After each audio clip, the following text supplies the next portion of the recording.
안녕하세요, 붕입니다. 오늘은 한국만화박물관을 둘러보기 위해 부천시 상동에 왔습니다. 이곳은 국내 최대의 만화 전문 박물관으로 각종 희귀자료와 원로 작가들의 원화 등 만화에 관련된 모든 자료를 보존 전시하고 있습니다. 그리고 한국만화박물관을 둘러보면서 많은 사람들의 인생에 영향을 끼친 김민 작가의 만화 불나비를 이야기하도록 하겠습니다. 김민의 불나비를 검색해보니 2018년 2월 18일자 경향신문에 국립극단 예술감독 이성열의 내 인생의 책 김민 불나비 시리즈가 있네요. 정말 제가 하고 싶은 추억과 생각이 비슷하여 주저없이 한번 읽어보겠습니다. 내 마음의 고독한 영웅. 내 나이대 사람들이 그렇듯이 나도 한글을 만화가게에서 떼었다. 그 시절 만화가게는 친구도 별로 없는 내게 가장 좋은 놀이터이자 멋진 배움의 장이었는데, 그때 본 수많은 만화 중 가장 인상 깊었던 것을 말하라면 주저없이 김민의 만화를 꼽을 것이다. 내게 김민의 만화는 일종의 문학이자 알쏭달쏭한 선문답들이었다. 예를 들면 이런 거다. 겨울이 지나 봄이 되면 세상이 갑자기 시끄러워지는데 그 이유는 겨우내 얼었던 이야기들이 모두 녹아 제각기 소리를 내기 때문이라는 거다. 세상에 이야기가 얼다니 이 얼마나 멋진 상상력인가. 김민의 작품들 중에서 불나비 시리즈를 잊을 수가 없다. 때는 춘추전국시대. 욕망에 들뜬 승자만이 살아남는 세상. 우리의 주인공은 무림의 절대 고수지만 싸우기를 슬퍼한다. 그는 불나비처럼 끝도 없이 달려드는 적들을 말없이 베고 밤이면 절벽 끝에 서서 달빛 아래 피리를 분다. 너무 멋있었다. 고독이란 말을 처음으로 느꼈다. 그는 세상을 내려다보며 생각하고 또 생각한다. 왜 사람들은 쳐다지도 서로를 미워하고 죽이고 하는 걸까? 시리즈 말미에 그는 일군의 사람들을 이끌고 어느 애딴 곳으로 가 칼을 버리고 땅을 일군다. 서로 평등하고 서로 이해하는 세상을 만든다. 멋진 신세계다. 율독으로 간 홍길동이 이런 모습일까? 하지만 적들이 사냥개처럼 끝까지 쫓아와 온 마을을 불길에 휩싸이고 우리의 주인공은 결국 다시 칼을 잡는다. 그의 칼은 세상의 어둠을 베어낼 수 있을까? 김민의 불나비에 대한 추억을 신문에 실린 기고문을 통해 느껴보았습니다. 정말 재미가 있네요. 김민의 불나비는 1973년 소년 한국일보사에서 처음 발행되었고 무협 만화나 검술 만화로 볼 수 있지만 격투 장면보다 고수들 간의 선문답이 더 많이 등장하는 잠원록 같은 작품입니다. 첫 작품이 기대 이상의 성과를 받으면서 바람속의 불나비, 불나비와 사제출두 등 다수의 불나비 시리즈가 발행되었고 소년 한국일보에 무사 불나비가 연재되기도 했으며 여러 출판사에서 90년대 중반까지 다양한 판본으로 재발행되며 걸작 만화의 생명력을 증명하였다고 합니다. 작품의 제목이자 주인공의 별칭인 불나비 역시 독특한 의미가 있습니다. 불나비는 춘추전국시대 권력을 얻으려는 사람들이 욕망이 죽을 줄 모르는 불길 속으로 날아드는 불나방 같다는 의미에서 붙인 제목이라고 합니다.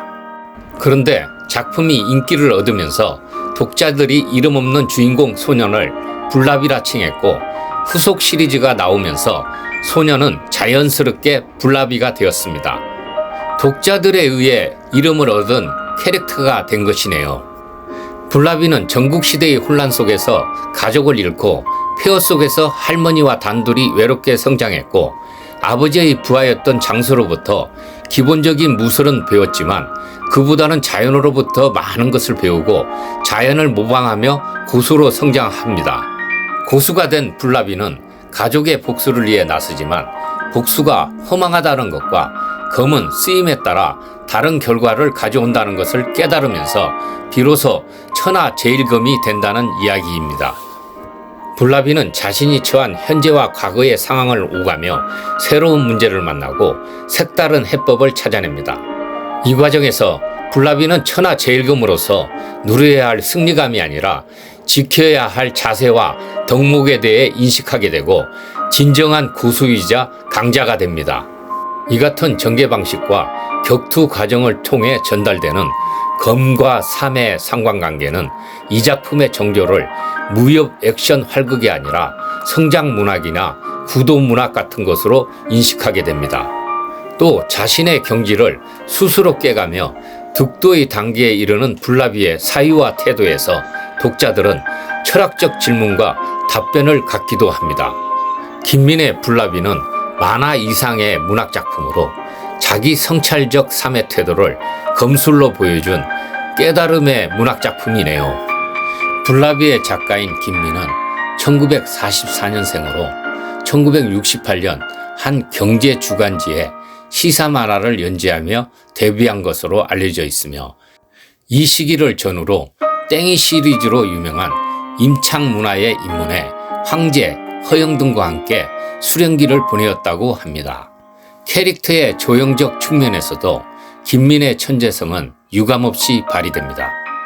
외형만으로 보면 불나비는 검을 쓰는 검사라기보다는 힘 좀 쓰는 역사에 가깝습니다. 떡 벌어진 어깨와 육중한 상체 그리고 두꺼운 허리는 날렵함이 필요한 건객이라 하기는 어렵습니다. 그뿐 아니라 순림과 분재를 자르며 검을 다루는 사람에 따라서 그 쓰임새와 배임의 효력이 다르다는 가르침을 받고 강하다는 건 약한 상대에 있기에 성립되는 것이요 아무것도 없는 것은 아무리 강한 자라도 상대할 수 없어 라며 무념무상의 상태가 되어야 한다는 깨달음을 얻기도 합니다. 육중한 외형과는 어울리지 않는 요소입니다. 그럼에도 독자들이 건객 불나비에 매료됐던 것은 김민이 이야기 속의 인물 설정과 외형적 묘사를 의도적 구성해냈기 때문입니다. 천하 제일검이 되려고 불나비의 도준장을 낸 무사가 불나비 앞에서 검을 들고 있을 때로 불나비는 하늘을 올려다보며 차갑구나, 날씨가 흐리더니만 눈이 오는구나 라고 말합니다. 모멸감을 느낀 무사는 날렵한 동작으로 불나비에 달려들고 불나비는 내리는 눈송이를 잡으려는 듯 손을 들면서 아, 아름답구나 라고 읊조리고는 손에 든 칼과 눈이로 무사의 피가 한 줄 난초처럼 그려지고 쓰러진 무사는 불나비의 정제된 검술을 보고 아름답구나 라며 눈을 감습니다. 불나비의 검술을 빠르고 가벼운 것으로 설정하고 외형을 날렵하게 묘사했다면 이처럼 여백이 깊은 연출을 보여주지 못했을 것이라고 합니다. 육중한 체력의 검사가 무념무상의 상태에서 한 번의 움직임으로 대결을 끝내는 장면은 독자들에게 극적 충격과 깊은 여운을 남겼고 불나비를 무게감 있고 진지한 자기 성찰적 캐릭터로 각인시키었네요. 이런 기초 설정 속에서 불나비가 스님이나 대가들과 벌인 선문답이 더욱 의미 있게 전달된 것입니다. 오늘 한국 만화박물관을 둘러보면서 불나비가 무척 생각납니다.